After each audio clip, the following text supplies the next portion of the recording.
이건 내가 어린 시절 겪었던 이야기이다. 벌써 20년이 지난 일이지만 그 일은 아직도 내 머릿속에서 생생히 남아있다. 아니, 남아있을 수밖에 없다. 언제까지나. 우리 집은 시골 중에서도 시골. 마을 버스도 2시간 반마다 한 대나 지나다닐 만큼 외진 마을에 있었다. 마을 주민들을 모두 모아도 50명이 조금 넘을 뿐이었고 대부분이 농사나 소를 기르시는 분들이기에 집들도 띄엄띄엄 떨어져 있었다. 마을 청년회장님의 나이가 68세였을 만큼 늙은 마을에서 15살이던 나 동급생인 A의 2살 오빠인 B는 마을에서 유일하게 남아있는 어린아이들이었다. 나와 A, 그리고 B는 언제나 함께였다. 우리가 사는 곳에는 학교가 없었기에 보통 이른 아침 버스를 타고 읍내에 있는 학교로 가야만 했다. 혹여나 버스를 놓친다면 그냥 그날 결석을 하거나 1교시를 포기하더라도 90분 이상을 걸어서 가야만 했다. 물론 부모님은 언제나 걸어갈 것을 요구했지만 부모님이 차를 태워줄 수도 있지 않냐 싶지만 우리 부모님들은 소도 기르고 농사도 지었기에 나보다도 먼저 집을 나가시는 게 보통이었다. 정말 시골에서 사는 건 여간 힘든 게 아니다. 그날도 그렇게 평소처럼 새벽 공기를 마시며 버스를 기다리고 있었다. 엄마가 챙겨주신 바나나 우유를 쪽쪽대다 보니 A가 터덜터덜 잠에서 덜 깬 모습으로 걸어왔다. 머리는 감지도 못한 것인지 부스스했고 눈곱도 껴있는 모습이었다. 아이씨, 더러워, 씨. 가볍게 A를 놀리자 A가 힐끗 나를 노려봤지만 이내 귀찮다는 듯 손을 휘적거리며 한숨을 내쉬었다. B 형은? 몰라. 오늘 쉰대. 부모님이 뭐라 안 해? 진작에 나가셨어. B는 종종 학교를 가지 않았다. 그렇다고 날라리는 아니었고 약간 특이한 구석이 있는 형이다. B는 사진 찍는 걸 좋아한다. 장래희망이 한량처럼 이곳저곳을 다니며 사진을 찍는 사람일 만큼 진심이기도 하다. 물론 그의 부모님은 형의 그런 취미를 좋아하진 않았으나 형은 중학교 시절부터 동네 어른들의 심부름이나 일손을 돕거나 몰래 아르바이트를 하며 기어코 형이 원하던 카메라를 샀다. 그 후로는 이렇게 종종 학교를 빠진다. 형이 학교를 빠지는 날은 보통 자신이 원하는 곳으로 사진을 찍으러 가는 날이기도 하다. 4교시까지만 있는 토요일이었기에 하교 후 간단히 점심을 먹고 집에 가자 A와 약속을 하고 여느 날과 다를 바 없는 지루한 수업을 버텨냈었다. 수업이 모두 끝나고 A네 반으로 향하자 A가 창문 너머로 무언가를 가리켰다. A가 가리킨 교문 쪽에는 B가 있었다. 카메라를 손에 쥐고 우리를 기다리고 있는 듯 보였다. A와 내가 B에게 다가서자 B는 평소와 다르게 잔뜩 흥분해 있었다. 그리고 영문도 모르는 우리에게 다짜고짜 카메라를 들이밀며 자신이 엄청난 걸 발견했다고 떠들어대기 시작했다. B는 우리가 학교에 간 후 집에서 나와 사진을 찍을 만한 곳을 찾아다니고 있었다고 말했다. 그러다가 외진 산길 구석에서 작은 동굴을 발견했고 그곳에서 독특한 제사상을 보았다고 한다. 뭐 이런 시골 마을에서는 산신에게 제사를 지내는 곳들이 종종 있으니 별것도 아닌 것 같았지만 B는 우리에게 너네도 꼭 봐야 한다면서 함께 가보자고 고집을 부려대기 시작했다. 평소 미신이나 괴담들을 좋아하던 A는 눈이 반짝거렸지만 나는 영 내키지 않았다. 하지만 별 수 있나. 친구들이 가자면 따라가는 거지. 토요일이라 시간도 남겠다. 우리는 B가 말한 곳을 가보기로 결정하였다. 버스를 타고 우리 마을에서 내려 약 30분 정도를 걸으니 B가 말했던 산길이 보였다. 이미 오래전에 버려진 듯 길 곳곳에는 풀이 무성하게 자라나 있었고 풀을 헤치며 조금 더 올라가자 나무 사이로 조그마한 동굴 하나가 보였다. B가 먼저 동굴에 들어섰고 우리도 뒤따라 그 동굴로 들어갔다. 매우 어두워 그 크기를 가늠하기는 어려웠었다. 혹시라도 넘어질까 A와 난 조심조심 걷고 있었는데 B가 언제 챙겨왔는지 손전등을 켜 우리의 길을 밝혀주었다. 저기 봐. 내가 말한 거야. B가 손전등을 비춘 곳에는 정말 조그마한 제사상이 차려져 있었다. 황태와 떡, 술이 준비된 아주 소박한 제사상. 이런 곳에서도 제사를 지내나 싶은 생각이 들었지만 그다지 특별할 것은 없는 모습이었다. 아이 그냥 산신제나 농신제를 지내는 곳이겠지. 우리 아버지도 반 옆에다가 이렇게 하시는걸. 나는 대수롭지 않다는 듯 말했다. 그러자 B가 설마 이거 하나 보여주려고 너희들을 불렀겠냐며 제사상 뒤로 손전등을 비췄다. 제사상 뒤에는 금줄이 쳐져 있었다. 아니, 수많은 금줄이 쳐져 있었다. 마치 길을 막는 것처럼 숯들이 대롱대롱 매달려 금줄과 함께 널려 있었다. 아, 단순한 제사상은 아니겠구나. 직감이 들었다. 궁금하지 않아? 저 안에 뭐가 있는지. A는 호기심 가득한 눈으로 금줄로 가려진 동굴 안쪽을 바라보며 말했다. 이런 쪽에는 과할 정도로 관심을 보이고 집착하는 아이이다. 절대 안 돼. 우리 할아버지가 금줄이 걸린 집은 믿든 말든 결코 좋은 의미가 있지 않는다고 절대 넘어가지 말라고 하셨어. 빨리 우리도 이제 돌아가자. 난 A의 손을 붙잡고 말했다. B는 연신 사진기 셔터를 눌러대고 있었다.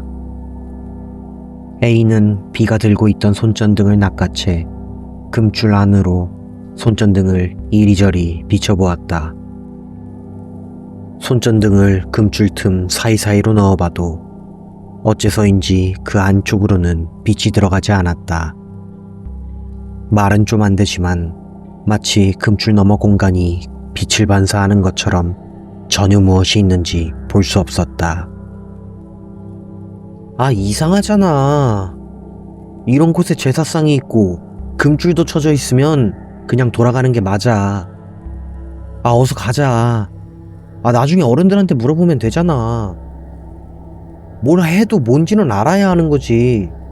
이렇게 무턱대고 해대는 건 아니야. 아, 저주받는다고. 나는 이미 발걸음을 동굴 밖으로 옮기며 말했다. 그래, 솔직히 무서웠다. 그런 경험은 처음이었다. 금줄은 종종 볼 수 있었다. 아이가 태어난 집, 동네에서 산신에게 제사를 지낼 때 할아버지가 가끔씩 푸닥거리를 한다며 온 담벼락에다가 금줄을 걸어두실 때 할아버지는 늘 금줄을 치게 된다면 그 안과 밖을 구분하게 되는 것이니 신중하고 조심하게 줄을 쳐야 한다고 말씀하셨다. 특히 웬 새끼 줄을 쳐두는 곳은 신성한 공간에 대한 경계선이니 절대 함부로 그 경계를 허물거나 그 안으로 들어가서는 안 된다고도 하셨다. 여하튼 난 계속해서 A와 B의 이름을 불러대며 돌아가자고 소리쳤다.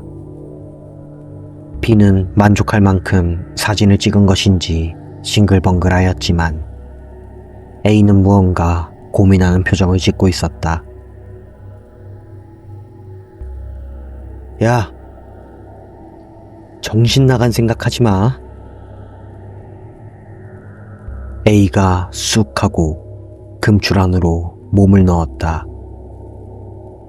말릴 틈도 없이 A의 모습은 어둠 속으로 사라졌다. A가 들고 있던 손전등의 빛은 금줄 안에서 전혀 보이지 않았다. 야, 나와! 아무것도 안 보인다고! 야, 진짜 그러다가 큰일 난다? 야, 얼른 돌아와! 야!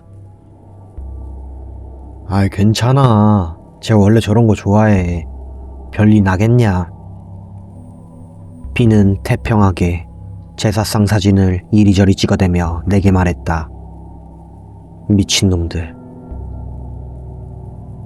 그 후로 얼마나 시간이 흘렀을까? 동굴은 고요했다. 비가 눌러대는 카메라 셔터 소리를 빼고는 정말 아무런 소리도 들리지 않았다.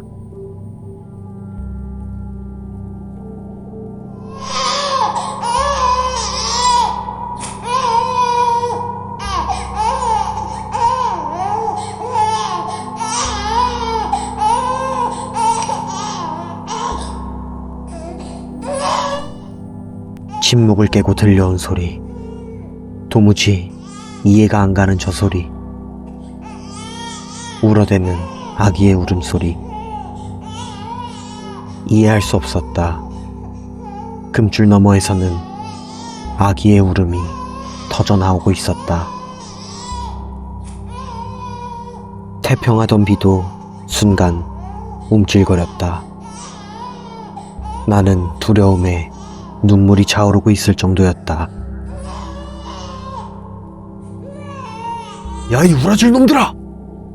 여기가 어디라고 들어왔어? 안 나가? 안 나가! 벼랑간 뒤에서 호통 소리가 울려 퍼졌다.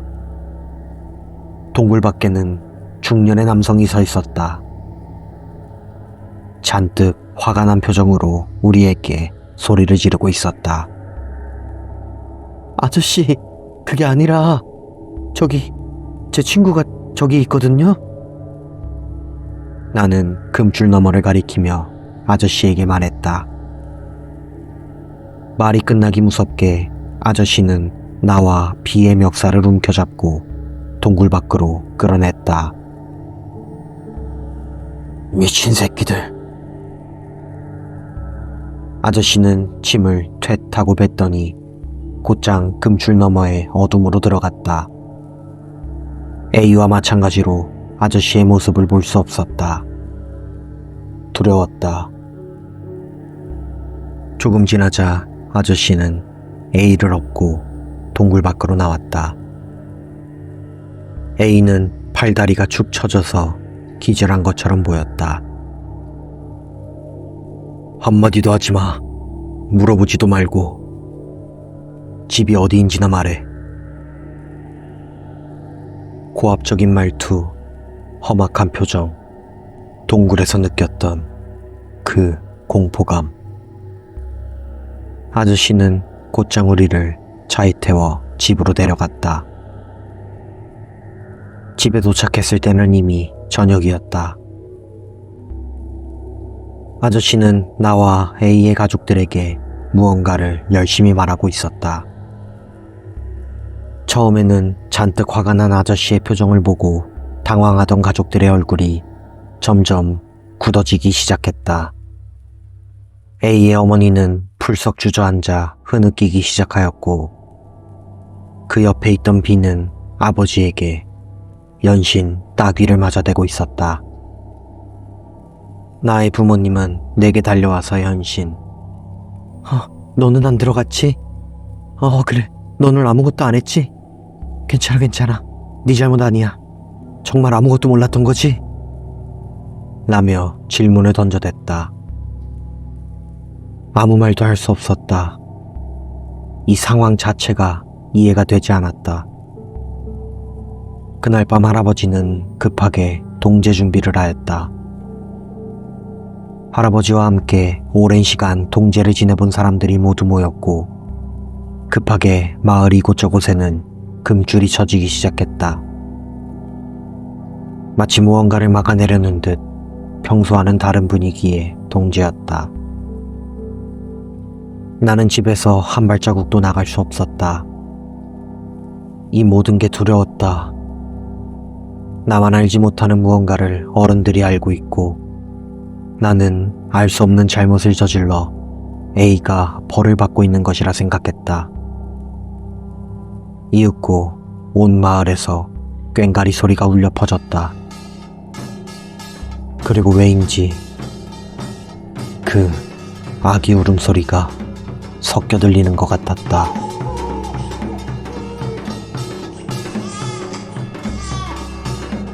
나는 3일 정도 학교를 쉬었다.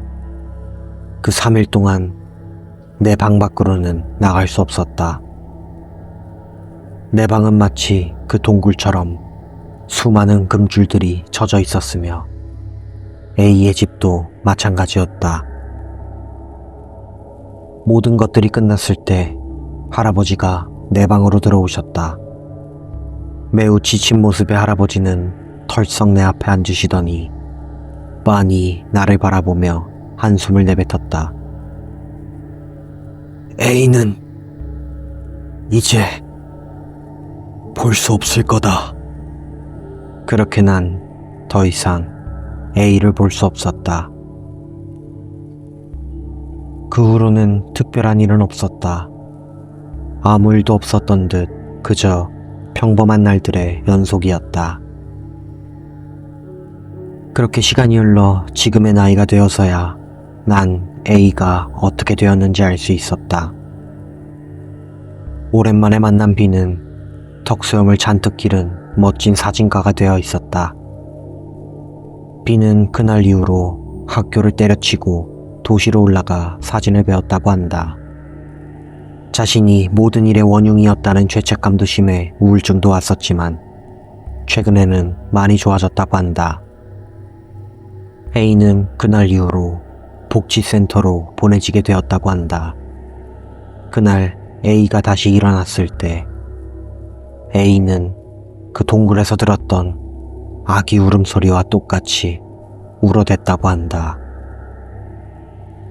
그러면서 집을 뛰쳐나와 마을에서 벗어나려는 듯 달려댔지만 왜인지 그 금줄을 넘지 못하고 온 동네를 빙빙 돌며 뛰어다니고 있었다고 한다.